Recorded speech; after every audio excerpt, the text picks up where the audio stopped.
everyone. I am Dr. Abhishek Sharma. I am a senior consultant and director at Bloom Vision, Dwarka, New Delhi, and I am a cataract, refractive laser, and a squint specialist eye surgeon.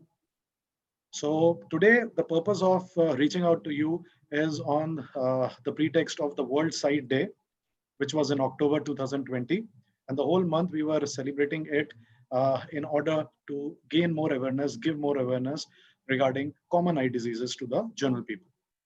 So today the purpose of my talk is to discuss and to let you know about common eye ailments which everyone should know about. What are their symptoms? How do they present? And what is their treatment? So moving on, let's start my presentation. So what is the importance of vision? As you all know that the most important sensory organ out of the five sense organs that we have is the eyes. And why? Because eyes are called the windows to the soul. It is a common expression that is used. So 80% of our memories, which we live with, are also determined by what we see. So World Sight Day is basically an annual global event which draws our attention on various common eye diseases, blindness, and the other visual impairments they cause. Uh, I'll not go too much into this. You should know about that globally around 2.2 billion people have an unaddressed vision problem or blindness. Among these, 1 billion people have impairment which could have been easily avoided, and yet it is still to be addressed. If we consider in India, the situation is so bad that 1.1 million or approximately 11 lakh people are just cornea blind. What is cornea blind? You'll come to know as I go forward with my discussions. So more than 1 lakh corneal transplantations are usually required annually in India. So eye donation is also a very important point, which I'd like to touch later in my presentation. Okay, so just going forward with my discussion, it is very important for all of you to understand that actually how do we see? Now, this diagram that you can see in the presentation is basically a cross section. It's a cross section of the eye. The frontmost portion that you see in a curved manner is called the cornea, जिसको हम हिंदी में आँख की पुतली कहते हैं. तो सबसे पहले जो रोशनी है वो इस आँख की पुतली से अंदर जाती है. थोड़ी दूरी पे there is a small biconvex lens. एक छोटा सा लेंस होता है which you can see clearly in the diagram. और उस लेंस से फिर रोशनी पीछे पर्दे पे पड़ती है. So the retina is actually called, जिसको हम हिंदी में पर्दा कहते हैं, is the most important part of the eye. जिस तरह से कैमरा में फिल्म जो होती है वो important है, इसी तरह आईज में जो विजन बनता है वो रेटिना पे जाके बनता है. So it is one of the most important organs of the eye. और रेटिना से फिर आँख के पीछे से एक ऑप्टिक नर्व होती है जिसको हम नस भी कहते हैं. वो ऑप्टिक नर्व आईज से लेके ब्रेन के पिछले हिस्से तक विजन को ट्रांसफर करती है. तो ये सारे ऑर्गन्स में अगर कहीं पे भी प्रॉब्लम आनी स्टार्ट हो गई, कोई पुतली में प्रॉब्लम है, आई के लेंस में प्रॉब्लम आ जाए, रेटिना यानी पर्दे में प्रॉब्लम आ जाए, ऑप्टिक नर्व में प्रॉब्लम आ जाए, या कई बार ब्रेन स्ट्रोक के केसेस में या ट्रॉमा के केसेस में ब्रेन में प्रॉब्लम आ जाए, इन सभी कारणों से विजन कम हो सकता है. Now going forward, let's discuss what are the common eye problems. So the common eye problems could be different in children and different in older people. So, some of them are. Please mute. There's some disturbance that we are getting. Can we mute it? The common eye problems. The common eye problems could be different in children or older people. So, some of them are refractive errors. Refractive errors like astigmatism, myopia, or hyperopia. Dry eyes, digital eye strain in the eyes, allergic conjunctivitis, color blindness, and night blindness. So these are the few common eye problems that basically we face. Now, if we go and divide the age groups, so common eye problems that are faced in children are different and adults or older age is different. So in children, the three most common causes of blindness or decreased vision can be lazy eyes or amblyopia, strabismus or squinting of eyes, and ptosis or drooping of eyes. So I'll discuss about each of them in brief later on. Now let's going on to older people. So in age group above 40 to 50, the commonest cause of vision effective, which the diseases are presbyopia, cataract, जिसको हम मोतियाबिंद भी कहते हैं, glaucoma, जिसको हम काला मोतियाबिंद कहते हैं, age-related macular degeneration, and diabetic retinopathy. So diabetic retinopathy is fastly coming as one of the very common causes of vision loss in elderly people who have diabetes. Now, let's discuss each and every of these problems in a little detail so that every one of you should understand that what it is. Now, going on to refractive errors. So, जिनके चश्मे होते हैं, उस चश्मे के number के बिना वो जो नहीं देख पाते हैं, उस प्रॉब्लम को रिफ्रैक्टिव एरर कहते हैं। और जिसको कोई चश्मे नहीं है, बिना चश्मे के उनका डिस्टेंस और नियर विजन दोनों बिल्कुल ठीक हो, उस स्टेट को हम ई मेट्रोपिया या नॉर्मल विजन कहते हैं। सो रिफ्रैक्टिव एरर या चश्मे के नंबर तीन तरह के हो सकते हैं। पहला माइनस, जिसको हम नॉर्मल मायोपिया कहते हैं। सेकंड प्लस, जिसको हम हाइपरमेट्रोपिया कहते हैं। And third is called astigmatism, या हम जिसको सिलेंड्रिकल या एक्सिस वाला नंबर कहते हैं। सो पहले हम शुरू करते हैं। इंडिया में बच्चों में सबसे कॉमनेस्ट कॉज रिफ्रैक्टिव एरर का मायोपिया है। मायोपिया का दूसरा नाम नियर साइटेडनेस है, यानी नियर की चीजें थोड़ी बेटर दिखती हैं, लेकिन दूर देखने में इन बच्चों को या बड़ों को प्रॉब्लम होती है। The commonest cause why myopia occurs is because of the size of the eyeball. So myopia में जो साइज होता है आंख का आगे से पीछे तक का, वो नॉर्मल लोगों की आंखों से बड़ा होता है। इसलिए जो इमेज आंख के अंदर जा रही है वो रेटिना पे ना बन के पहले बन जाती है, और हमें बाहर माइनस चश्मे देके उसको रेटिना पर शिफ्ट करना पड़ता है। हेरिडिटरी भी होती है। दोनों पेरेंट्स को अगर हाई मायोपिया या -5 या -6 से ज्यादा के नंबर्स हो, तो उनके बच्चों में इस तरह के नंबर्स ज्यादा होने के चांसेस काफी ज्यादा होते हैं। सो यस, अगर दोनों पेरेंट्स हाई मायोपिक हैं, तो उनके बच्चों में एटलीस्ट 2 से 3 साल की एज पे ही पहला आई चेकअप हो जाना चाहिए। अब सिम्टम्स, क्या प्रॉब्लम आती है इसमें? ऑब्वियसली जैसे मैंने आपसे डिस्कस किया कि दूर देखने में ज्यादा प्रॉब्लम होगी बच्चे को।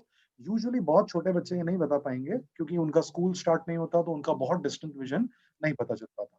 लेकिन अगर आप घर पे नोटिस करें कि छोटा बच्चा है, आप उसे दूर बैठा के टीवी दिखाते हैं, लेकिन वो बार बार आगे जाके वहीं जाके बैठ के देखना चाहता है, सो ये एक अर्लीस्ट हिंट होता है जिससे आप पता लगा सकते हैं। And then you should go to an eye specialist to get the child's eyes checked. Again, frequent headaches होना बहुत इंपॉर्टेंट काज है। ये भी चश्मे के नंबर की वजह से हो सकता है। आंख से पानी गिरना, जिसमें कोई एलर्जी कोई इन्फेक्शन नहीं है, लेकिन पानी गिर रहा है, तो वो भी आंखों पे जोर लगने की वजह से मायोपिया का एक प्रेजेंटेशन हो सकता है। ट्रीटमेंट क्या है? ट्रीटमेंट मायोपिया की है, हमें उन्हें माइनस स्पेक्टिकल्स देने हैं, और वो पावर हमें एग्जैक्टली कैलकुलेट करनी है। तो बच्चों में जब भी आप आई स्पेशलिस्ट के पास जाएंगे, हमारे पास आएंगे, तो हम बिना ड्रॉप्स डाले और उसके बाद एक बार आंख में डायलेशन ड्रॉप्स डाल के दोनों नंबर्स कैलकुलेट करते हैं। ये दोनों स्टेप जरूरी हैं, और फिर अप्रोप्रिएट माइनस के ग्लासेस बच्चे को देने हैं। और एवरी 6 मंथली उनका रेगुलर आई चेकअप होना जरूरी है, क्योंकि जैसे जैसे एज ग्रो करेगी, ग्रोइंग एज में हाइट भी बढ़ेगी। हाइट बढ़ेगा तो आंख का जो साइज है वो भी बढ़ेगा, तो माइनस नंबर्स थोड़े थोड़े एज के साथ बढ़ने के चांसेस रहते हैं।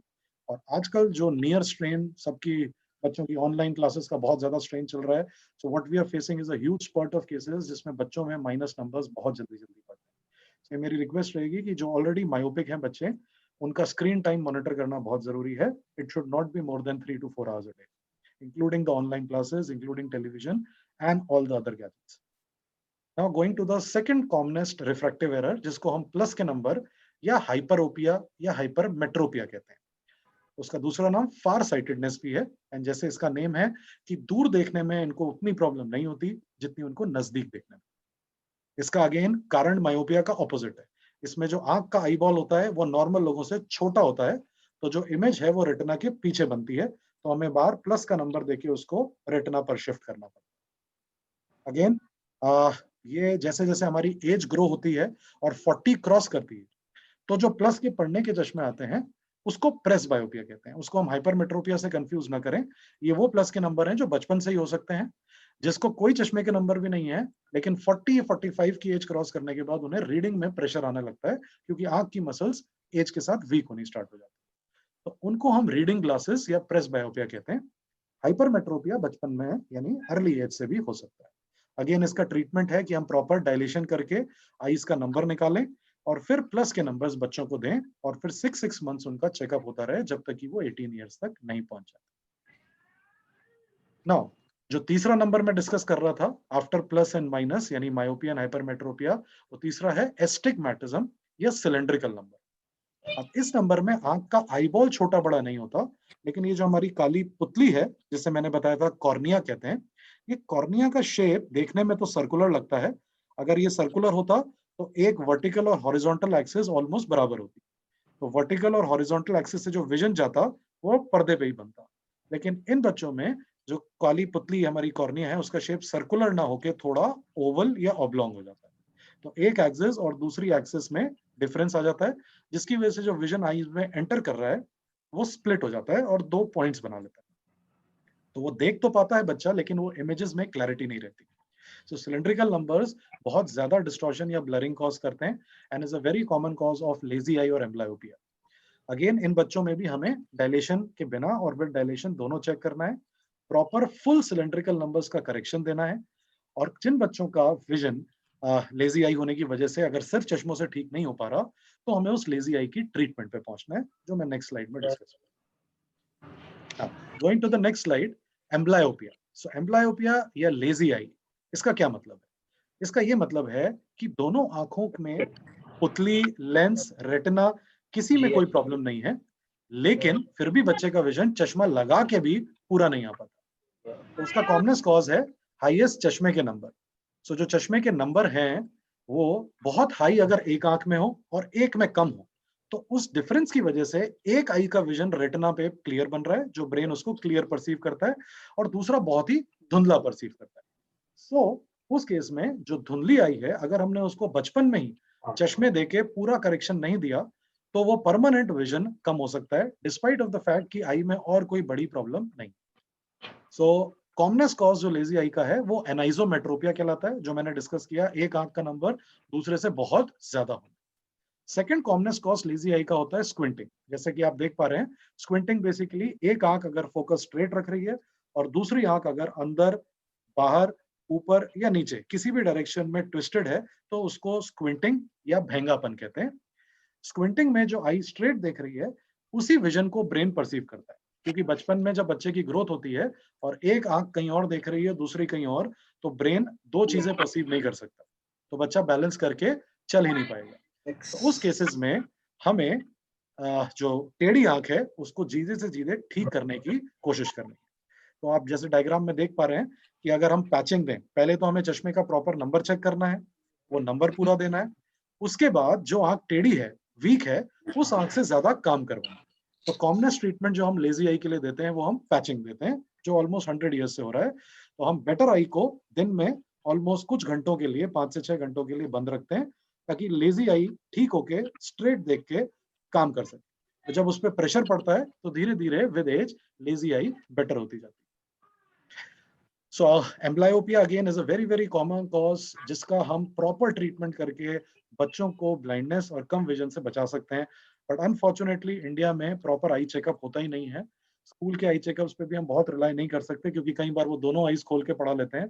तो जब तक इंडिविजुअल आईज से आप बंद करके नहीं चेक करते, तब तक हम लेजी आई या विजन लॉस का पता नहीं लगा सकते। तो यूरोपियन कंट्रीज, बाहर it is always a norm कि 3 इयर्स क्रॉस करते ही जब बच्चा प्री स्कूल में जाता है, तो दोनों आईज का चेकअप ऑप्थेल्मोलॉजिस्ट से कराना जरूरी होता है, ताकि अगर किसी भी कारण से, अगर हो सकता है स्क्विंटिंग ना हो, लेकिन नंबर पता नहीं चल सकता अगर एक आंख का कम है और एक का ज्यादा, जब तक कि आप आई डॉक्टर से जांच नहीं करवाए। यही अगर हम 3 साल से 5 साल के बीच में इन नंबर्स को पकड़ लें और उसका ट्रीटमेंट दें in the form of glasses, patching and other eye exercises, तो एम्ब्लायोपिया या लेजी आई पूरी ठीक भी हो सकती है। But once 7 years to 8 years की एज क्रॉस कर गई और तब हमने उसको ग्लासेस और एक्सरसाइजेस दिए, तब तक आई का विजन जो डेवलप होना था वो हो चुका है, और उसके बाद रिकवरी इवन आफ्टर एक्सरसाइजेस और पैचिंग नहीं होगी। So again it is my request कि छोटे बच्चे जो उनको आपको लग रहा है घर पे देखने में प्रॉब्लम है, या जिनके पेरेंट्स में चश्मे या इस तरह की लेजी आई या स्क्विंटिंग की हिस्ट्री रह चुकी है, उनका आपको चेकअप जरूर करवाना। सो नाउ अभी जो मैंने आपको स्क्विंटिंग बताई, अगेन स्क्विंटिंग का मतलब कि एक आंख स्ट्रेट देख रही है और एक आंख किसी भी डायरेक्शन में, इनसाइड, आउटसाइड, अप, डाउन या ट्विस्टेड, डिफरेंट। सो स्क्विंटिंग होता क्यों है, उसके बहुत सारे कारण हैं। स्क्विंटिंग बचपन से भी हो सकता है, स्क्विंटिंग एक्वायर्ड भी हो सकता है। जैसे कि हमारी आई मूव करती है, सो दोनों आंखों में 6 आई मसल्स होती हैं, 6 एक आंख में, 6 एक आंख में। एक आंख को बाहर ले जाने के लिए, एक अंदर, एक ऊपर, एक नीचे, और 2 रोटेशन के लिए। तो जब भी हम किसी डायरेक्शन में देखते हैं, तो इस आंख की एक मसल और इस आंख की एक मसल दोनों साथ में काम करें, तभी वो दोनों एक जगह फोकस कर पाते हैं। एंड इफ ये फोकस टूट जाए और एक आंख स्ट्रेट और एक किसी और डायरेक्शन में देख रही है, उस कंडीशन को भेंगापन या स्क्विंटिंग या क्रॉस्ड आइज कहते हैं। अगेन ट्रीटमेंट आपको जैसे मैंने बताया सबसे पहले हमें ग्लासेस ट्राई करने हैं। कई बार ग्लासेस प्रॉपर देने से स्क्विंटिंग पूरी ठीक हो सकती है। Second is eye exercises in the form of convergence exercises, in the form of patching, जिसका मैंने आपको बताया था। और अगर इन सभी मेथड से वो इंप्रूव नहीं हो पा रहा, then surgical treatment is a definite option. Surgery से स्क्विंट ठीक हो सकता है। सो अगर हम बचपन में बच्चों को ग्लासेस देते हैं, उनको ऑब्जर्व करते हैं एटलीस्ट फॉर 3 to 6 months कि चश्मे और एक्सरसाइजेस के साथ स्क्विंट कितना ठीक हो पा रहा है। लेकिन अगर 6 months देने के बाद भी स्क्विंटिंग ठीक नहीं हो पा रही, then we need to go for surgery, क्योंकि बचपन में अगर हमने दोनों आईज को बैलेंस नहीं किया तो बाद में जाके वो आई जो टेढ़ी हो चुकी है उसका विजन डेवलप नहीं हो पाएगा। सिर्फ कॉस्मेटिक पार्ट यानी देखने में ठीक करना तो हम बड़ों में भी कर सकते हैं, लेकिन विजन जो चला गया वो 7 से 8 साल के बाद नहीं हो पाएगा। इसलिए बच्चों में जिनको भी स्क्विंट हो, उनका आपको eye treatment eye surgeon, specifically squint surgeon से जरूर करवाना। Now going to the third and the most important cause of decreased vision in kids and children, which is called droopy eyes. So droopy eyes मतलब एक आंख की पलक या दोनों आंख की पलक जो नॉर्मल खुलती है उससे काफी कम खुलना। सो ये बेसिकली अगर ड्रूपिंग होगी तो बच्चे को उस आंख से देखने में प्रॉब्लम होगी। और अगर वो प्रॉब्लम काफी ज्यादा हो यानी ड्रूपिंग काफी ज्यादा हो और बचपन में ही हमने इस ड्रूपिंग को ठीक नहीं किया, तो उस आई का विकास ही नहीं हो पाएगा, क्योंकि वहां विजन कभी आंख के पर्दे तक क्लियर पहुंच ही नहीं पाएगा। इसलिए कॉन्जेनाइटल टोसिस या बचपन से जिसकी एक आंख में टोसिस हो, उसको हमें ज्यादा सीरियसली लेना है और उसका प्रॉपर ट्रीटमेंट कराना अर्ली एज पे जरूरी है, ताकि लेजी आई या एम्ब्लायोपिया डेवलप ना हो पाए। तो नॉर्मली जैसा कहीं डॉक्टर्स कहते हैं जो बीएमएस हैं या बाकी, कि धीरे धीरे करके अपने आप ठीक हो जाएगा, टोसिस अपने आप नॉर्मली ठीक नहीं होता। तो अगर बचपन में किसी भी बच्चे की आंख में आपको ड्रूपिंग दिखे, एक या दोनों आंख में, या स्क्विंटिंग दिखे, तो उसको लाइटली नहीं लेना, उसको हमें प्रॉपर ट्रीटमेंट कराना ही कराना। नाउ अब हम जाते हैं कुछ आई वेन प्रॉब्लम्स पे जो बड़ों में होती है और बच्चों में भी हो सकती है, लेकिन मेन इफेक्ट बड़ों में होता है। तो one of the very common and rare condition is called corneal ulcer. जैसे मैंने आपको बताया था कॉर्निया क्या होता है, ये जो आंख की बाहर पुतली है, इस पुतली को कॉर्निया कहते हैं। कई बार इस पुतली में ही अगर सीवियर इन्फेक्शन होके पस डेवलप होना शुरू हो जाए, एक तरह से सोर या जख्म हो जाए, तो उसको हम कॉर्नियल अल्सर कहते हैं। सो किस तरह से क्या कारण है, कॉमनेस्ट कॉजेस होते हैं आई इन्फेक्शंस। कई बार आई फ्लू या कंजक्टिवाइटिस हो जिसको हम छोड़ दें, ट्रीट नहीं कराएं, तो वो फैल कर कॉर्निया पे अल्सर बना सकता है। Second commonest causes injury. Injury किसी भी चोट से, जैसे कि कोई आंख में हल्का पत्थर चला गया, आंख में कोई मिट्टी चली गई और जोर से रब कर दी, कोई पौधा कोई पत्ता चला गया, तो इन सब कारण से हम कॉर्नियल अल्सर में लैंड अप हो सकते हैं, which is again a very serious eye problem. If left untreated, it can lead to permanent vision loss also. तो इसका दूसरा नाम केराटाइटिस होता है। कॉर्नियल अल्सर को केराटाइटिस भी कहते हैं। कॉजेज अलग अलग हो सकते हैं, bacterial corneal ulcer, viral, fungal, parasitic, depending on क्या इन्फेक्शन कर रहा है। कॉमन सिम्टम्स होंगे सीवियर रेडनेस, सीवियर पेन, आंख में बहुत कंटिन्यूअस चुभन होना, स्वेलिंग हो जाना आईलिड्स में, और विजन एकदम से ड्रॉप होना। तो ये सारे सिम्टम्स में से आप कुछ भी फील करें, या जब अल्सर बड़ा हो जाता है तो आपको बाहर टॉर्च लाइट पे भी दिखेगा इन द फॉर्म ऑफ कि एक व्हाइट एरिया या व्हाइट पैच हो गया। Treatment treatment initially in the form of हमें ड्रॉप्स देनी पड़ती हैं, ट्यूब्स देनी पड़ती हैं, टैबलेट्स देनी पड़ती हैं, डिपेंडिंग ऑन क्या कारण है। फंगल है तो एंटी फंगल्स, बैक्टीरियल है तो anti bacterial, and viral corneal ulcer है तो एंटी वायरल। प्लस इसका ट्रीटमेंट लंबा चलता है। नॉर्मल अगर सीवियर कॉर्नियल अल्सर हो जाए तो महीना, कई बार 2 महीने भी लगते हैं पूरा ठीक होने में। And even if the infection dies off, वो परमानेंट व्हाइट स्कार छोड़ के जा सकता है जो परमानेंट विजन कम कर सकता है। सो इन केसेस जिनमें बहुत बड़ा अल्सर हो, हमारा पहला एम होता है पहले इन्फेक्शन को करके आंख के अंदर के हिस्सों को बचा सके। एक बार कॉर्निया का अल्सर ठीक हो जाए, पुतली सफेद रह जाए, तो उसको हम बाद में आई ट्रांसप्लांट या कॉर्नियल ट्रांसप्लांट करके विजन को बेटर कर सकें। But the first aim is to treat the infection and allow the cornea to settle down. So common तौर पे जो लोग हम समझते हैं कि जो लोग आई डोनेट करते हैं, उनमें जो मेन हिस्सा पूरा आई यूज नहीं होता, पूरी आई हटा के पूरी आई नई नहीं लगती। The main part that is used is cornea, जो ये फर्स्ट लेयर है जो विजन को अंदर ट्रांसफर करती है, वो हम हटा के नई कॉर्निया को ट्रांसप्लांट करते हैं वापस गेन।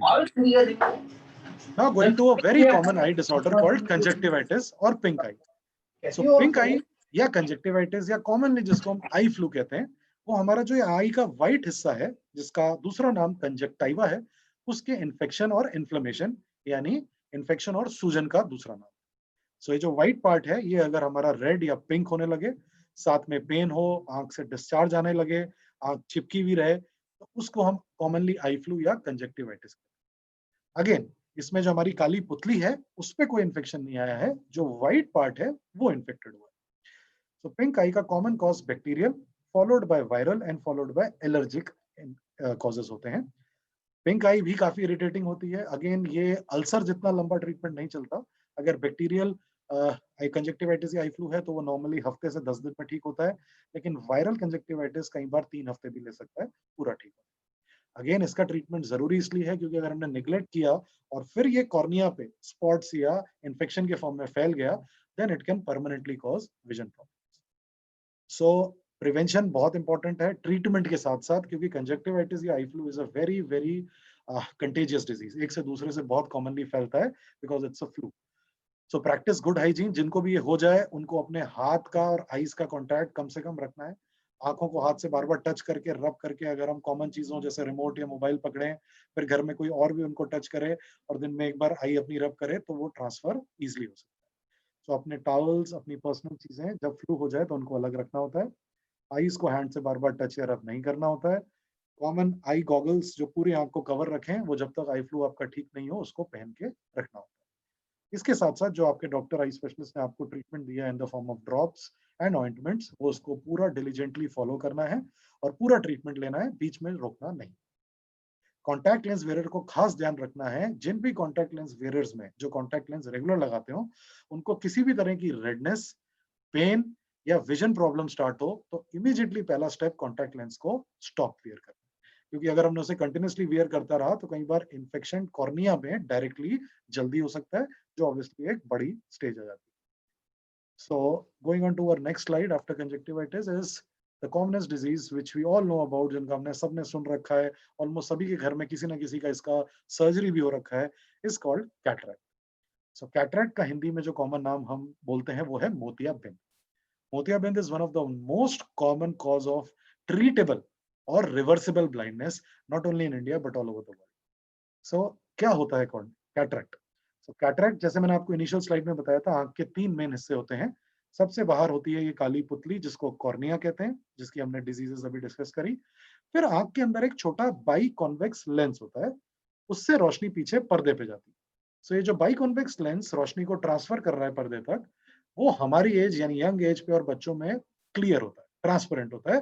तो जो रोशनी आंख में अंदर जा रही है वो कॉर्निया से होते हुए, लेंस से होते हुए पर्दे तक क्लियरली पहुंचती है। लेकिन कैटरेक्ट के केसेस में 50 यानी 55 के बाद कॉमनली ये एज ग्रुप रहता है जब ये आंख के अंदर का लेंस धीरे धीरे व्हाइट होना स्टार्ट होता है। तो it's a senile change, it's an age related change. जैसे बाल काले हैं और 50-55 के बाद धीरे धीरे व्हाइट होंगे, ऐसे ही कैटरेक्ट भी आंख के अंदर की लेंस जो है वो सफेद होता जाएगा, और वो जितना सफेद होता जाएगा उतनी रोशनी को वो ब्लॉक करता रहेगा, वो पीछे पर्दे तक नहीं पहुंच। सो कॉमन सिम्टम्स क्या है, कैसे हमें पता चले कि कैटरेक्ट की शुरुआत हो रही है? एक जिसकी भी एज ग्रुप 45-50 से ऊपर है, उनमें इनमें से 5 में से कोई भी कारण दिखना शुरू हो, सिम्टम आना शुरू हो, उन्हें अपनी जांच कैटरेक्ट के लिए करानी चाहिए। तो क्या कॉमन 5 सिम्टम है? पहला तो दूर की जो रोशनी है, जो नॉर्मली क्लियर दिखती थी, जैसे पार्क में बैठे हुए एक दूर के चेहरे या दूर के लोग या दूर की कोई चीज जो आप पहले क्लियर देख पाते थे, वो अब ब्लर होनी यानी धुंधली होनी शुरू। सेकंड कॉमन कॉज होता है कि जो कलर्स या कंट्रास्ट, चीजों को आप पहले क्लियरली देख पाते थे, वो कलर्स और कंट्रास्ट डिम होना स्टार्ट हो जाता है। थर्ड कॉमन सिम्टम जो लोग फेस करते हैं इस रात के टाइम पे जब ब्राइट लाइट्स आए, तो वो लाइट्स आंख में चौंधियापन या ग्लेयर कॉज करती है। तो स्पेसिफिकली जैसे ड्राइविंग कर रहे हैं और ड्राइविंग करने में पहले जिसको प्रॉब्लम नहीं होती थी, और अब सामने से आने वाली हेडलाइट एकदम से बिल्कुल आंख रोशनी को फैला देती है या ग्लेयर प्रोड्यूस करती है, वो भी कैटरेक्ट की एक अर्ली सिम्टम हो सकती है। Fourth common cause is eyes, जो आप देख रहे हैं, कोई ब्राइट लाइट्स देख रहे हैं, उन लाइट्स के आजू बाजू अगर आपको सर्कल्स दिखें, जिनको हम हेलोस कॉमनली कहते हैं, वो कलर्ड हेलोस दिखें, तो वो कैटरेक्ट का एक रेयर सिम्टम हो सकता है। थर्डली, अगर आपके चश्मे के नंबर बहुत फ्रीक्वेंटली चेंज हो रहे हैं, so again that can also be a common cause of cataract, क्योंकि आंख के अंदर के लेंस में जब चेंजेस आएंगे तो फ्रीक्वेंटली चश्मे के नंबर भी जल्दी जल्दी change.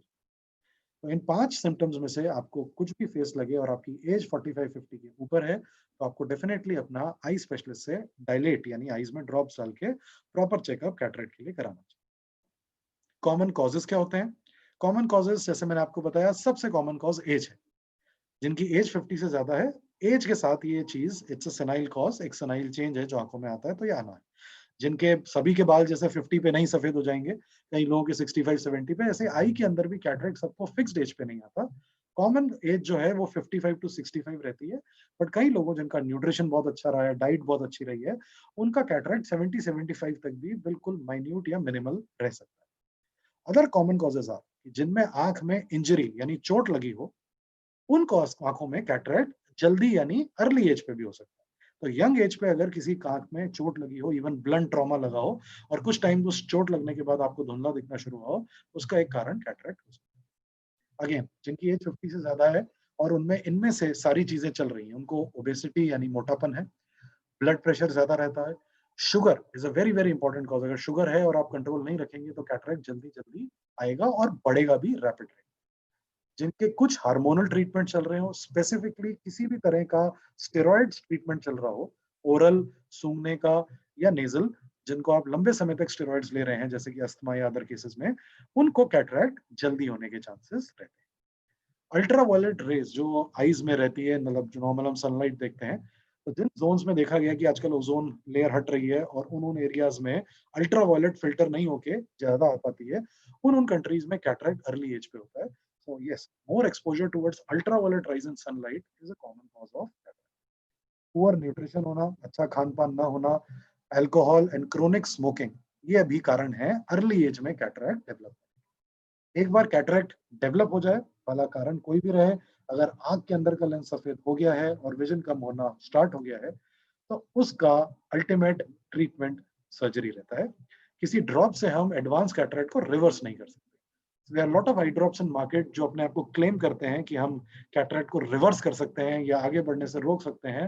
There are lot of Ayurvedic drops also जो आती हैं, बट जितना हमने अपनी प्रैक्टिस में देखा है, इट्स बेसिकली कि कुछ लोगों को कैटरैक्ट अगर शुगर ब्लड प्रेशर कंट्रोल रहे तो वो अपने आप ही 2-4 साल नहीं बढ़ता। सो वो ड्रॉप्स की वजह से नहीं है, वो जब एज रिलेटेड फैक्टर बढ़ना है तो उनको हम किसी ड्रॉप से रोक या रिवर्स नहीं कर सकते, ऐसा कोई साइंटिफिक प्रूफ नहीं है। But yes, there are drops available जो कहते हैं, बट उनका भी हमने लॉन्ग टर्म में देखा है कि अल्टीमेटली कैटरेक्ट सर्जरी करनी है।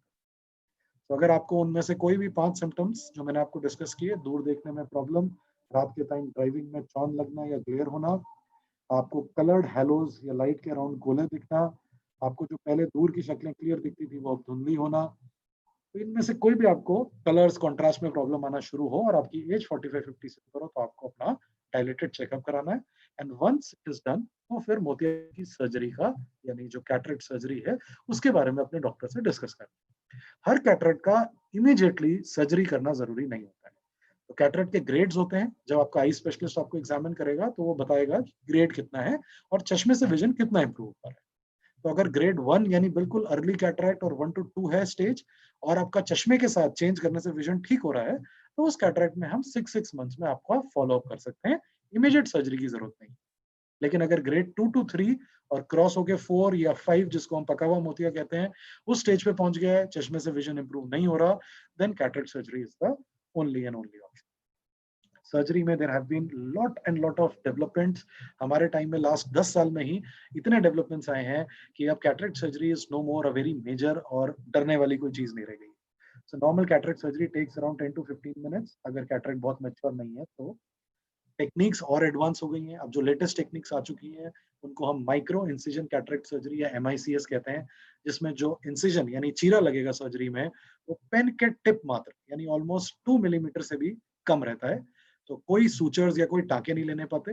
लेंस जो हम आंख में इम्प्लांट करते हैं कैटरेक्ट को निकालने के बाद, वो भी लेंस बड़ा होता है, लेकिन वो फोल्ड होके 2 मिलीमीटर से ही अंदर जाके और खुल जाता है। So these are all foldable lenses, advance lenses जो अब आ चुके हैं। इसलिए कैटरैक्ट एक प्रिवेंटेबल ब्लाइंडनेस है, उससे डरे नहीं। अगर आपका विजन कम हो रहा है तो प्रॉपर आई का चेकअप टाइमली करवाएं, ताकि ग्रेड 5 यानी कॉम्प्लिकेटेड स्टेज पे कैटरैक्ट ना पहुंचे। अब एक लेटेस्ट लेजर के साथ भी रोबोटिक लेजर सर्जरी जिसे हम कहते हैं, वो एडवांसमेंट भी आ चुका है। तो उसमें बेसिकली रोबोट सर्जरी नहीं कर रहा, सर्जरी हम ही कर रहे हैं, बट उसका नाम रोबोटिक या laser assisted cataract surgery.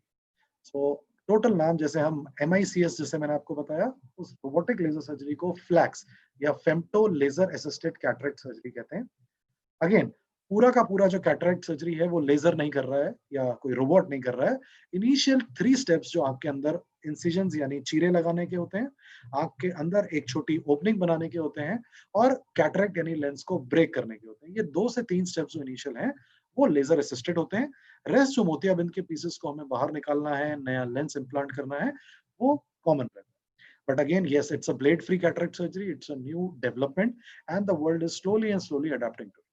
Cost factor एक रहता है आजकल, अभी भी laser cataract surgery is very costly, but I we hope that जैसे जैसे इंश्योरेंसेस उसको कवर करने लगेंगे and more of such machines will be build in India, cost of laser assisted cataract surgery भी कम आने। Now going to after cataracts, we go to the second most important eye disease or eye vision loss cause in older age group, that is glaucoma. Glaucoma का common cause या glaucoma का दूसरा नाम काला मोतिया भी है। हिंदी में हम उसे कॉमनली काला मोतिया कहते हैं। ये क्या होता है, जैसे मैंने आपको इनिशियली बताया था कि आंख के फिर से 3 पार्ट्स, कॉर्निया, लेंस और लेंस से रोशनी पर्दे पे पहुंचती है। तो रेटिना यानी पर्दे से रोशनी आंख के पीछे से ब्रेन तक एक ऑप्टिक नर्व या नस ट्रांसफर करती है। अब एज के साथ अगर ये ऑप्टिक नर्व या नस डैमेज होनी स्टार्ट हो जाए, उस डिजीज को काला मोतिया या ग्लोकोमा कहते हैं। काला मोतिया या glaucoma normal 80 to 90% of patients जिनको ये होगा, उनको अर्ली केस में कोई सिम्टम नहीं आता। इसीलिए इसको खामोश दृष्टि चोर या इसको साइलेंट थीफ ऑफ साइट भी कहते हैं।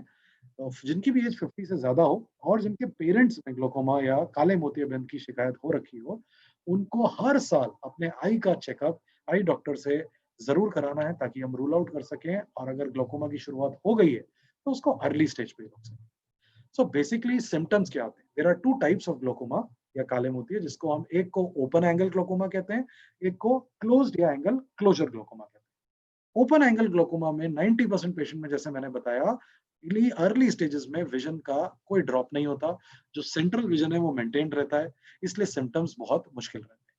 जबकि एंगल क्लोजर ग्लोकोमा जो दूसरा तरह का ग्लोकोमा है, उनमें बीच बीच में आंख में एपिसोड्स आते हैं, आंख लाल हो जाने के, थोड़ी थोड़ी देर में पेशेंट को पेन होने के, और आंख में विजन ट्रांजिएंटली कम होना और बढ़ने के। एंगल क्लोजर ग्लोकोमा फिर इन सिम्टम्स से पकड़ा जा सकता है, लेकिन ओपन एंगल ग्लोकोमा में अर्ली केसेस में जब तक हम नॉर्मल चेकअप नहीं करें, तब तक हमें नहीं पता चल सकता। हमें क्या करना चाहिए? तो अगेन, जिसकी भी रिस्क फैक्टर्स, ये फॉलोइंग रिस्क फैक्टर हैं, उनको अपना आई चेकअप ग्लोकोमा के लिए एक आई डॉक्टर से जरूर कराएं। पहला रिस्क फैक्टर ग्लोकोमा का है एज। जिनकी एज 55 या 60 से ज्यादा हो चुकी है, उनको ग्लोकोमा होने के चांस नॉर्मल लोगों से ज्यादा। सेकंड, जिनके फैमिली हिस्ट्री रही है, यानी पेरेंट्स में या सगे भाई बहनों में ग्लोकोमा हो, उनको अपना आई ग्लोकोमा के लिए जरूर कराना। Third common cause diabetes, diseases such as diabetes, blood pressure, thyroid disorder, heart की प्रॉब्लम, इन सब जिनको ये हो, उनको काला मोतिया होने के चांस नॉर्मल लोगों से ज्यादा होते हैं। फोर्थ, जिनको किसी एक आंख में बचपन में कभी गहरी चोट या जवानी में गहरी चोट लगी हो, उस आंख में काला मोतियाबिंद होने के ज्यादा चांस। थर्ड इज जिनके स्टेरॉइड चल रहे हो, जैसे मैंने बताया था कि मोतियाबिंद या कैटरेक्ट भी होने के चांस ज्यादा होते हैं, ऐसे ही जिनका स्टेरॉइड्स ट्रीटमेंट लंबे समय से चल रहा हो, इवन आई ड्रॉप्स भी होती हैं जिनमें कुछ में स्टेरॉइड्स होते हैं, अगर वो कुछ लॉन्ग समय तक चलती रहे, तो वो आई में ग्लोकोमा या काला मोतियाबिंद कर सकते हैं। तो किसी भी तरह का स्टेरॉइड अगर आप लंबे समय से ले रहे हैं, भले वो ओरल, इनहेलेशनल या फिर आई ड्रॉप्स के फॉर्म में हो, उनको अपना रेगुलर ग्लोकोमा के लिए चेकअप कराना बहुत जरूरी है। तो ये रिस्क फैक्टर्स हैं, आप अपना चेक कराइए। अब चेक करने में हम क्या देखेंगे? कॉमन चीजें जो हम सबसे पहले ग्लोकोमा में हम देखते हैं, वो है आई का प्रेशर। जैसे ब्लड प्रेशर रहता है 120/80 नॉर्मल रेंज रहती है, ओल्ड एज में जाके 140/90 से नीचे रहना चाहिए। ऐसे आई के अंदर भी एक प्रेशर होता है, जिसको इंट्रा ऑक्यूलर प्रेशर या आईओपी कहते हैं। आईओपी अगर आपका नॉर्मल रेंज हम कहते हैं 15 to 20, यानी 15 से 20 मिलीमीटर ऑफ मर्क्यूरी के बीच में रहना चाहिए। जिनका प्रेशर बढ़ रहा हो एंड स्पेसिफिकली 24 को क्रॉस कर रहा हो, उन्हें डेफिनेटली आगे चल के ग्लोकोमा होने के चांसेस ज्यादा रहते हैं। सेकेंडली, जब भी हम आपके आई चेकअप करेंगे, तो आई के अंदर जैसे मैंने बताया, डायलेट या ड्रॉप्स डाल के पीछे पर्दा, प्लस पर्दे से जो नश रोशनी लेके जा रही है, उस ऑप्टिक नर्व को भी चेक करें। अगर आई का प्रेशर बढ़ा हुआ हो और ऑप्टिक नर्व को देखने में हमें कुछ शंका या डाउट लगे, उस चेंज, उसका जो शेप रहता है उसमें कुछ चेंजेस आते हैं, जो एक आई स्पेशलिस्ट देख के बता सकता है कि इन केसेस में ग्लोकोमा होने के चांसेस ज्यादा है। तो अगर ये प्रेशर ज्यादा हो और ऑप्टिक नर्व में हमें चेंजेस लगे, तो फिर हम ग्लोकोमा के स्पेशल टेस्ट पे जाते हैं, जो कोई अगेन ब्लड टेस्ट नहीं है, आंख के देख के ही टेस्ट करने होते हैं।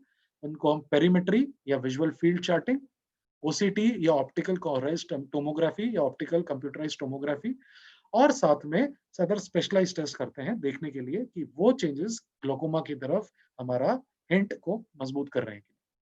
तो अगर हमारे प्रेशर्स बढ़े हैं, हमारे ऑप्टिक नर्व में चेंजेस आ रहे हैं और उन स्पेशलाइज्ड टेस्ट करने पे भी डैमेज शो हो रहा है, तो ग्लोकोमा का फाइनल डायग्नोसिस बनता है। एंड उस डायग्नोसिस के बाद then we start drops. So special eye drops होती हैं जिनमें आई का जो प्रेशर है उसको लोअर करने की कैपेसिटी होती है। सो जब आई का प्रेशर लो होगा तो आई ऑप्टिक नर्व पे जो हाई प्रेशर से डैमेज हो रहा होता है वो अपनी जगह रुक जाता है।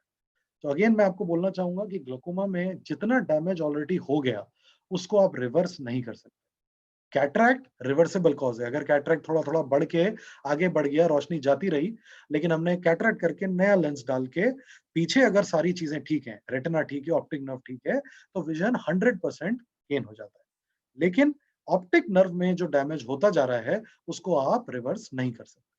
सो जैसे आप डायग्राम में भी देख पा रहे हैं, नॉर्मली जो हम लोग आई चेकअप में चेक करते हैं वो हम स्ट्रेट या सेंट्रल विजन ही देखते हैं जो एक चार्ट में पढ़ के दिखाया जाता है। एक्चुअल विजन वो नहीं है। एक्चुअल विजन है कि स्ट्रेट देखते हुए बिना आंख हिलाए या गर्दन हिलाए भी हमें राइट, लेफ्ट, ऊपर और नीचे एक पूरा दायरा दिखाई देता है जिसको विजुअल फील्ड कहते हैं। ये विजुअल फील्ड साइलेंटली डैमेज होके कंस्ट्रिक्ट होने लगता है। एंड स्टेज तक 90% डैमेज होने तक भी जो सेंट्रल पार्ट है वो पेशेंट को दिखता रहता है, लेकिन एंड स्टेज पे जाके पता चलता है कि साइडों से देखने में प्रॉब्लम है। तो यही अगर हम पहले विजुअल फील्ड चार्टिंग करके अर्ली स्टेज पे ही ग्लोकोमा का पेरिफेरल डिफेक्ट पकड़ लें और आई ड्रॉप्स और ट्रीटमेंट स्टार्ट कर दें, तो वो अपनी जगह स्टेबल हो सकता है, रुक सकता है। So this is a very very common cause of preventable blindness and an irreversible blindness, जिसके बारे में हम सभी को सोचना और ध्यान देना जरूरी है। ओके, सो ट्रीटमेंट जैसे मैंने आपको बताया, there are various treatments for glaucoma, जिसका सबसे कॉमन जो मेन स्टे है वो ग्लोकोमा लोअरिंग ड्रॉप्स हैं, यानी आई ड्रॉप्स हैं।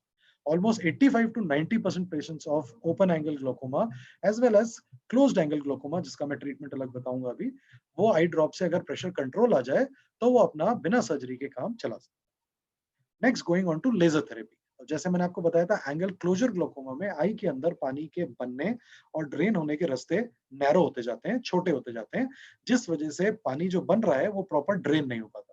तो आई का ड्रेनेज जब कम होगा तो प्रेशर बढ़ेगा। सो उस प्रेशर को लो करने के लिए हम एक आर्टिफिशियल ओपनिंग बनाते हैं आंख के अंदर एक टिश्यू में, जिसको आइरिस कहते हैं। सो वो बेसिकली एक बाईपास चैनल बना देता है, एक छोटी ओपनिंग बना देता है, जिससे जो रास्ता ब्लॉक हो रहा है वो बाईपास होके पानी का ड्रेनेज स्टार्ट हो जाता है। सो एंगल क्लोजर ग्लोकोमा की अर्ली टेस्ट में हम लेजर थेरेपी देके उस रास्ते को हल्का सा अनब्लॉक करके प्रेशर को कंट्रोल में ला सकते हैं। अगेन, जिनका एडवांस डैमेज हो चुका है या जिनके ड्रॉप से भी जो हम डेप जो आपको मैंने बताया कि आई ड्रॉप्स तो एक स्टार्ट ट्रीटमेंट है, एक ट्रीटमेंट दे दिया, आई ड्रॉप दे दिया और हमेशा के लिए सब ठीक चलता रहेगा, ऐसा बिल्कुल नहीं है। ग्लोकोमा के हर पेशेंट को एवरी 3 मंथली अपने आंख का प्रॉपर प्रेशर चेक कराना है और एवरी 6 मंथली प्रॉब्ली अपना जो विजुअल फील्ड चार्टिंग है वो चार्टिंग करानी बहुत जरूरी है, ताकि हम 6-6 महीने के गैप पे देख सकें कि वो ड्रॉप्स देने के बाद भी जो डिफेक्ट आ रहा था विजुअल फील्ड में वो स्टेबल या रुक गया है या नहीं रुका। अगर वो नहीं रुका तो हमें ड्रॉप्स को बढ़ाना पड़ेगा, आई प्रेशर को और कम करना पड़ेगा और सीक्वेंशली चार्टिंग करती रहनी पड़ेगी जब तक कि वो डिफेक्ट स्टेबल ना हो। तो जिन पेशेंट्स में आई ड्रॉप 3 या 4 मैक्सिमम आई ड्रॉप्स लोअरिंग देके भी अपना डिफेक्ट जो डिफेक्ट आ रहा है वो बढ़ता जा रहा है, या आई प्रेशर कम नहीं आ पा रहा है, या कुछ पेशेंट्स हैं जिनको आई में एलर्जी होती है और वो ड्रॉप्स को सहन ही नहीं कर पा रहे हैं, उन केसेस में फिर हमें ग्लोकोमा की सर्जरी पे जाना है। सो ग्लोकोमा की surgery, there are various different types of glaucoma surgery, जिनको हम फिल्ट्रेशन जीएस या मिनिमल इन्वेजन ग्लोकोमा सर्जरी या ग्लोकोमा वॉल सर्जरी कहते हैं, जिनकी डिटेल में नहीं जाना चाहूंगा। बट ये तीनों सर्जरी ही आई में जो डैमेज ऑलरेडी हो रखा है ना उसको रिवर्स करेंगी, जो विजन जा चुका है ना वो विजन वापस ला पाएंगी। ये सर्जरीज एक नया चैनल बना देती हैं या वॉल्व के थ्रू एक नया रास्ता बना देते हैं, जिसके थ्रू पानी ड्रेन होता रहता है और आई का प्रेशर कम आ जाता है। तो अगर आप अपना अर्ली स्टेज में ही ग्लोकोमा का डायग्नोसिस बन जाता है और आईज में ड्रॉप्स या लेजर देके हम प्रेशर्स को कंट्रोल कर लेते हैं और विजुअल फील्ड डैमेज को कंट्रोल कर लेते हैं, उन केसेस में सर्जरी की जरूरत नहीं रहती। सो मॉडर्न डे टेक्निक्स और जो ड्रॉप्स और लेजर्स एडवांस हो गए हैं, आप ये मान के चलें कि 90% पेशेंट जो ग्लोकोमा के हैं उनको हम विदाउट सर्जरी ट्रीट कर सकते हैं, 10% ऑफ देम को हमें सर्जरी वाली स्टेज पे करना है। Now, going on to third most important cause of vision loss in old age people is ARMD or age-related macular degeneration. So, ये पहली बात तो पर्दे की एक बीमारी है। अब हमें समझना है कि हर हिस्से की क्या बीमारी है। कॉर्निया की हमने अल्सर्स, कंजक्टिवाइटिस और बाकी ट्रीट जो बीमारियां थी उनके बारे में डिस्कस किया। कॉर्निया के बाद लेंस अगर सफेद हो जाए तो हमने कैटरेक्ट या मोतियाबिंद के बारे में डिस्कशन किया। पीछे आंख के जो नस रहती है वो नस रोशनी लेके ब्रेन तक जा रही है, वो नस डैमेज होने शुरू हो जाए तो उसे ग्लोकोमा या मोतियाबिंद, काला मोतियाबिंद कहते हैं, हमने वो डिस्कस किया। अब हम आते हैं रेटिना की कुछ डिजीज पे। रेटिना यानी आंख का पर्दा, जैसे मैंने आपको बताया था, आंख की पुतली, फिर लेंस, फिर पर्दा। तो अल्टीमेट जो विजन बनता है, जो हमारे आईज एक अगर कैमरा है तो उसकी फिल्म रेटिना है। रेटिना पे ये एक बहुत कॉमन डिजीज है जो आजकल ओल्ड एज ग्रुप में देखी जाती है, जिसको हम एज रिलेटेड मैकुलर डिजेनरेशन। क्या कारण है? जैसा इसका नाम बताता है, ये एज रिलेटेड। सो कोई स्पेसिफिक कारण नहीं है, लेकिन 60 की एज के बाद अगेन रेटिना का जो मेन हिस्सा है जिसको हम मैकुला कहते हैं, वो मैकुला धीरे धीरे डीजनरेट यानी घिसना स्टार्ट हो जाता है। सो अर्ली स्टेज में ये विजन को अगेन उतना इफेक्ट नहीं करता, लेकिन लेट स्टेजेस में ये एकदम से विजन को सिग्निफिकेंटली कम और परमानेंटली कम भी कर सकता है। तो अर्ली एआरएमडी या अर्ली स्टेज को हम ड्राई एआरएमडी कहते हैं और लेट स्टेज को हम वेट एआरएमडी कहते हैं। वेट एआरएमडी इसलिए क्योंकि वेट स्टेज में जाते ही एकदम आंख के अंदर ब्लीडिंग या एकदम से आंख के अंदर सूजन आ सकती है, जिससे सिग्निफिकेंट विजन लॉस एकदम से हो सकता है।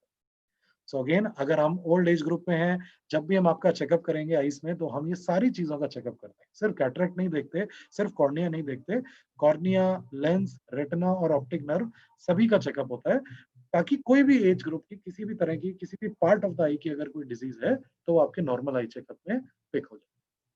So again, ARMD is fourth most common cause of blindness after cataract, glaucoma and corneal blindness. Again, जिसके कॉमन कॉजेज हैं, किसी एक आंख या दोनों आंख में इनिशियली धुंधलापन आना। थिनली आप देखेंगे जो चीजें स्ट्रेट दिखती हैं वो स्ट्रेट की जगह कर्व्ड या वेवी होना, जिसको हम मेटामॉर्फोप्सिया या फिर ट्विस्टेड या डिस्टॉर्टेड विजन कहते हैं। सो अगर आपकी एज 60 के ऊपर है, आपको blurring, distorted vision, straight lines, टेढ़ा दिखना ये शुरू हो रहा हो, तो आपको अपना आई का चेकअप आई डॉक्टर से जरूर कराना चाहिए। ट्रीटमेंट ऑफ एआरएमडी कैसे रहता है? पहली बात तो हमें डायग्नोसिस में आंख का जो डायलेटेड चेकअप है करके रेटिना पे देखना है। जब रेटिना पे हमें इस डिजीज का शक आए तो उसको डायग्नोज करने के लिए ओसीटी टेस्ट, जिसको मैंने बताया था ऑप्टिकल कोहेरेंस टोमोग्राफी कहते हैं, is a very very useful tool. इसके थ्रू हमें पता चलता है कि जो स्टेज है वो ड्राई है या वेट स्टेज में कन्वर्ट हो चुकी है। ड्राई स्टेज है तो रेटिना के स्पेसिफिक एंटीऑक्सीडेंट्स या टैबलेट के फॉर्म में गोलियां आती हैं, जिनको हमें शुरू करना पड़ता है। अगर आप स्मोकिंग कर रहे हैं, अल्कोहल लेते हैं, तो स्ट्रिक्टली स्मोकिंग, अल्कोहल दोनों ही इस बीमारी के लिए जहर हैं, आपको वो परमानेंट छोड़नी पड़ती हैं। और उन मल्टीविटामिन या रेटिनल एंटीऑक्सीडेंट से हम कुछ कुछ समय तक फॉलो अप कर सकते हैं, सिर्फ ये टैबलेट्स और इन चीजों को यानी स्मोकिंग, अल्कोहल को छोड़। लेकिन एक बार अगर वेट स्टेज आने लग जाए तो फिर इन सिर्फ टैबलेट से या एंटीऑक्सीडेंट से विजन नहीं बचाया जा सकता।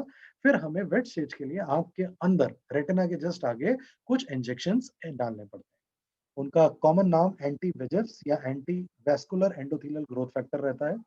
अगेन वो इंजेक्शन सस्ते भी हैं, कुछ जो लेटेस्ट इंजेक्शन है वो महंगे भी हैं, but again it's not a very single shot technique कि हमने एक इंजेक्शन दिया और एआरएमडी यानी वेट स्टेज गायब हो गई। वो इंजेक्शंस कई बार हमें सीक्वेंशियली महीनों या ईयर्स तक भी देने पड़ते हैं, जब तक कि वेट स्टेज स्टेबल ना हो जाए। सो अगेन इसका ट्रीटमेंट इस बीमारी का लंबा चलता है, plus time to time follow up भी आगे के आगे आपको कराता है।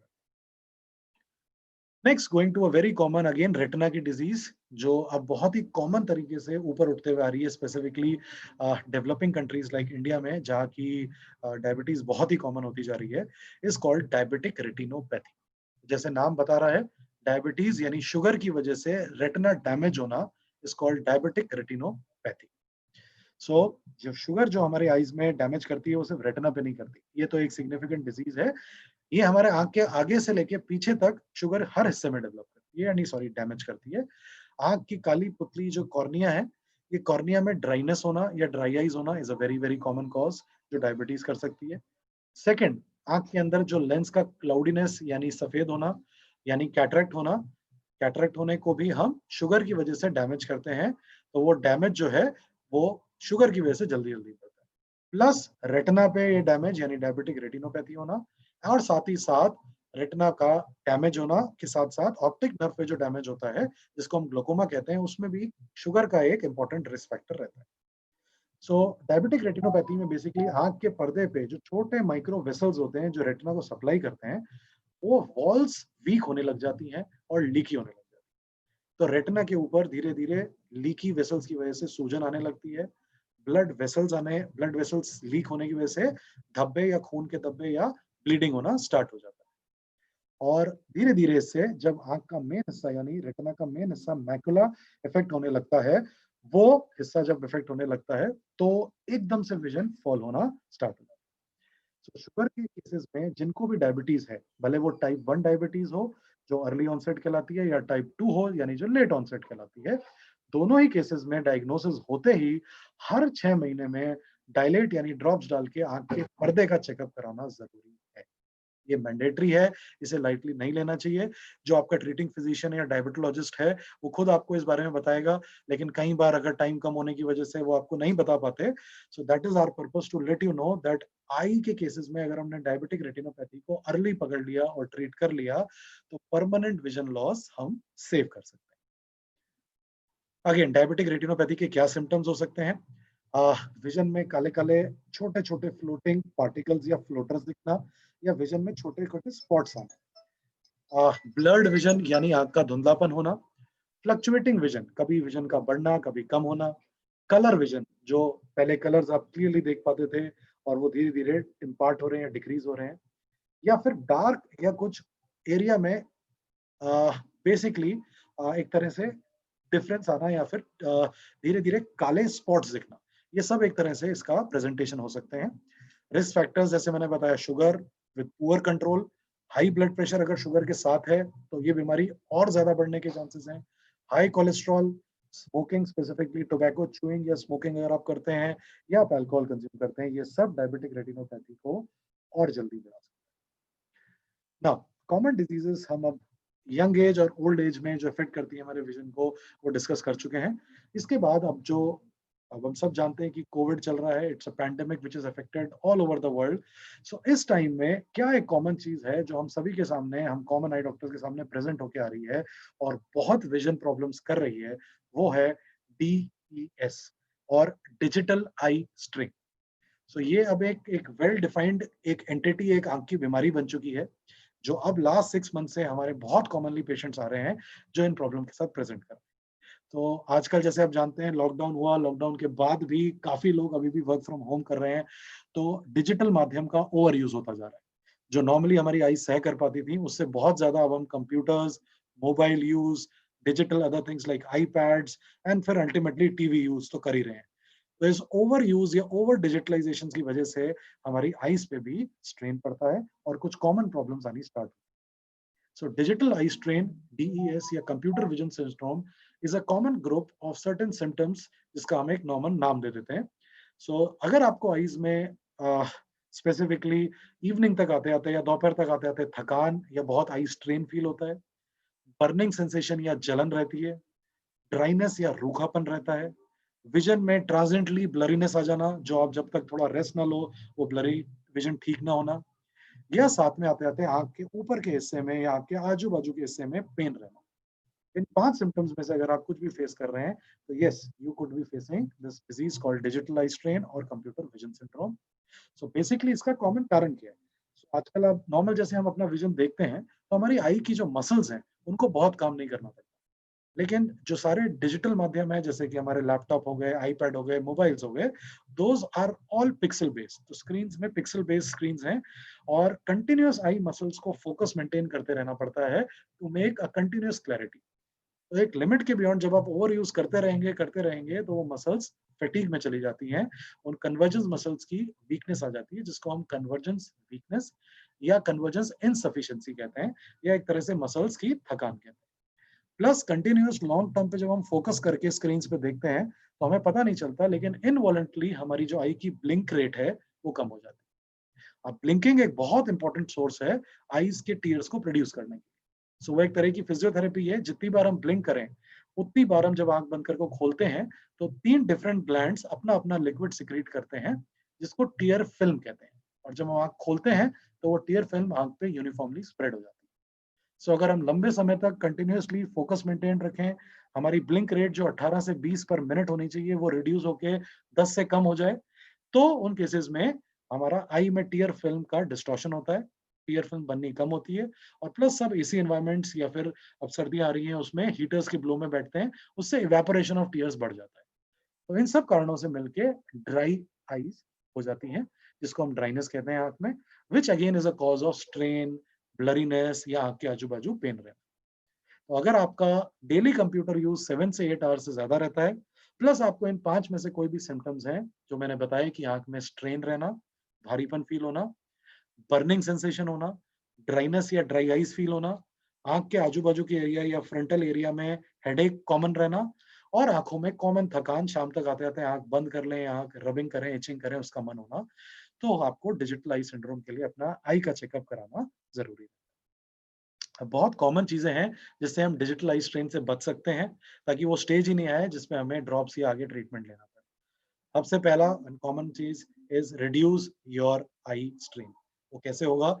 एटलीस्ट जो आपका काम है, रिलेटेड काम है, उसको रखें, लैपटॉप्स पे करें, बट एटलीस्ट जो यूज़लेस चीज़ें हैं, जिसमें आप अपना टाइम मोबाइल्स पे स्पेंड कर रहे हैं, उनको रिड्यूस करना शुरू करें। सॉरी, कम करना शुरू करें, क्योंकि वो आपका डिजिटल स्ट्रेन भी कम करेगा, प्लस आपको एक्स्ट्रा टाइम भी देगा कि आप बाकी लोगों के साथ या अपनी फैमिली के साथ टाइम स्पेंड कर सकें। So reducing your screen time is the first most important step which you can take yourself to reduce your digital eye strain or these common eye problems. So try कि आपका laptop time भी 6 to 7 hours या maximum 8 hours को cross करें। जिनका 8 घंटे daily computer काम रहे भी, उसमें कॉमन कॉमन आप क्या चीजें कर सकते हैं? जो कॉमन चीजें आप कर सकते हैं, पहला चीज है 20-20-20 का रूल। सो रूल ऑफ 20-20-20 क्या कहता है? After every 20 minutes give a gap of 20 seconds and look for something 20 feet away. यानी हर 20 मिनट के बाद 20 सेकंड का ब्रेक लें और 20 सेकंड किसी दूर टारगेट जैसे दीवार या कोई वॉल क्लॉक या दूर देखें। उससे आई मसल्स रिलैक्स होती हैं 20 सेकंड के लिए, एंड देन अगेन आप अपना काम करते हो तो आई मसल्स फिर से कॉन्ट्रैक्ट करना स्टार्ट करते हैं। सो बीच में उनको रेस्ट करने का टाइम मिल जाता है। प्लस एवरी 1 से 1.5 घंटे बाद एक मेजर रेस्ट लें, जिसमें आप 5 मिनट कंप्यूटर छोड़ दें, बैक को थोड़ा स्ट्रेच करें, उठ के थोड़ा सा वॉक लें और फिर 5 से 10 मिनट के बाद आके फिर से अपना अपना कंप्यूटर पे काम स्टार्ट करें। तो जिनका 8-8 आवर्स का काम है, उनको एक ये छोटे ब्रेक्स जो मैंने 20-20-20 का रूल बताया और साथ में मेजर ब्रेक्स हर डेढ़-डेढ़ घंटे पे लेना ज़रूरी है। इसके साथ ब्लिंकिंग ना भूलें। Blinking is a physiotherapy. जितना ब्लिंक करेंगे, उतना आपका आईज़ का जो टियर प्रोडक्शन है, वो ऑटोमैटिकली बढ़ेगा। अब इसके बाद आते हैं कॉमन चीजें जैसे कि eye drops. There are few eye drops which don't have any side effects और वो हमारे आई की जो टीयर फिल्म कम हो रही है उसको रिप्लेनिश करती हैं, ताकि हमें और स्ट्रॉन्गर ओरल या ड्रॉप्स के ट्रीटमेंट में नहीं जाना पड़े। So carboxy methyl cellulose based drops का common refresh tears, tear drops के नाम से आती हैं।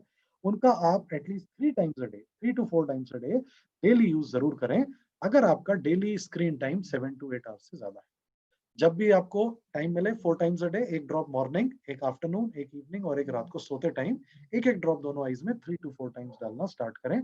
उससे डेफिनिटली ड्राइनेस भी कम होगी और आपको आई स्ट्रेन भी कम। ओके, सो ये हम डिस्कस कर चुके हैं कि स्ट्रेन के क्या सिम्पटम्स रहते हैं। ऑब्वियसली डिजिटल डिवाइसेस का कोविड पैंडेमिक में ओवर यूज हो रहा है। सबसे ज्यादा इसका जो आई में से मतलब अनफॉर्चुनेट यूज है वो बच्चों को झेलना पड़ रहा है इन the form of online classes. So common बच्चों के लिए मैं टिप्स देना चाहूंगा कि ऑनलाइन क्लासेस के सिवा, एक तो जब भी ऑनलाइन क्लासेस हो उनको मोबाइल पे नहीं कराना है। जितना छोटा स्क्रीन होता जाता है उतना आई स्ट्रेन बढ़ता है, और बच्चों में आई स्ट्रेन बढ़ा तो माइनस नंबर्स या मायोपिया के बढ़ने के चांसेस ज्यादा होते हैं।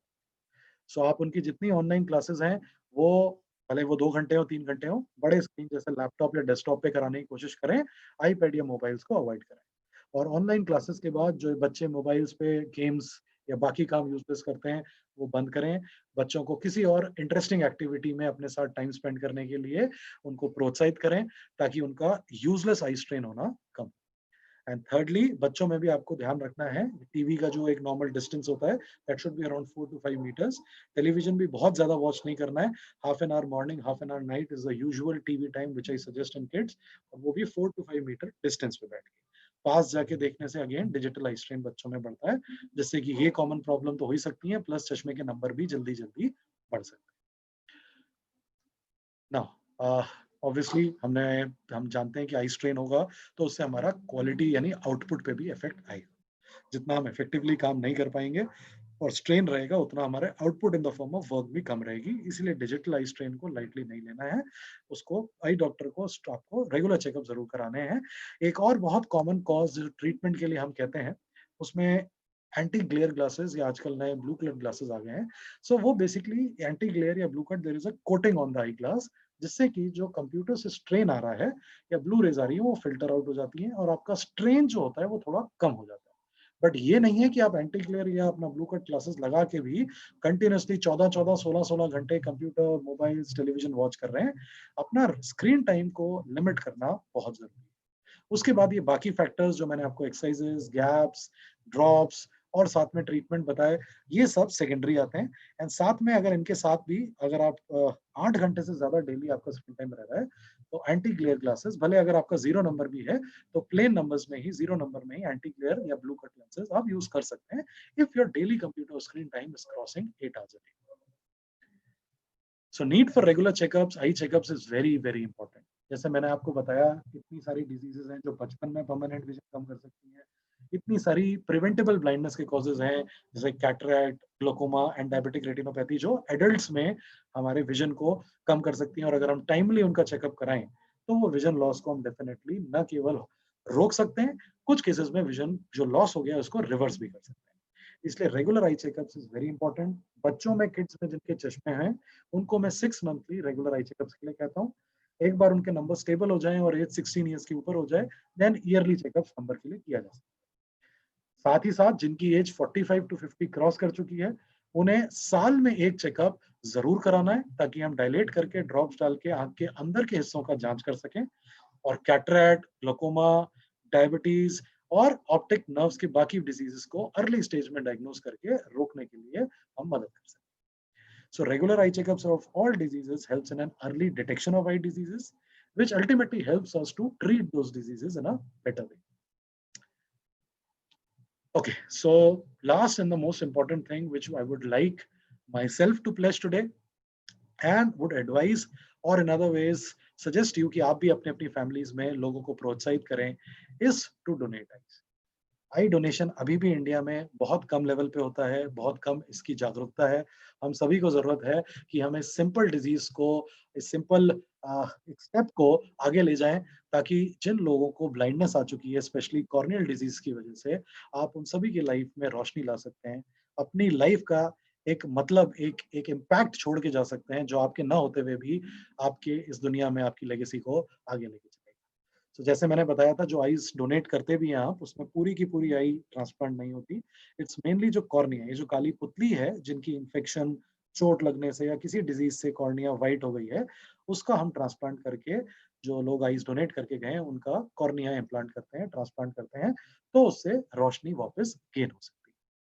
So I would like to pledge this today that yes, I have already pledged this, but आप सबके सामने भी pledge कर रहा हूँ कि I will donate my eyes after my death, and I want that each one of you should take this pledge forward, take it to your family, and take care कि ये आप उनको प्रोत्साहित करें. There are a lot of eye banks, there are a lot of various NGO जो आप commonly approach कर सकते हो, उनके प्लेज कार्ड्स दे सकते हो और उनको अप्रोच कर सकते हो, क्योंकि कॉर्निया जो ट्रांसप्लांट हम करते हैं, जब डेथ होती है उस टाइम पे सभी का दुखद एटमॉस्फेयर रहता है, घर पे ध्यान नहीं रहता, बट जो कॉर्निया को हमको हार्वेस्ट करना है, निकालना है, वो हमको विद इन 5 to 6 आवर्स करना है। तो अगर दुखद माहौल है और हमें ये याद ही नहीं रहता और 8-10 घंटे निकल जाते हैं, तो कई बार कॉर्निया की वो स्थिति नहीं रहती कि हम उसको ट्रांसप्लांट कर सकें। सो प्लीज टेक केयर कि आपके घर में जब जवान लोगों को ये नॉलेज रहेगी, ये ध्यान रहेगा, क्योंकि देना या कॉर्निया डोनेट करना सिर्फ डेथ के बाद ही पॉसिबल है, it can't be donated life. So death के बाद आपकी ड्यूटी रहती है कि जिसकी डेथ हुई है उसने तो प्लेज ले लिया, लेकिन वो प्लेज पूरी हो सके, वो उनका जो संकल्प था वो पूरा हो सके, तो आपकी responsibility. So I would like every one of you to come forward and increase the awareness of eye donation in common public in society at large.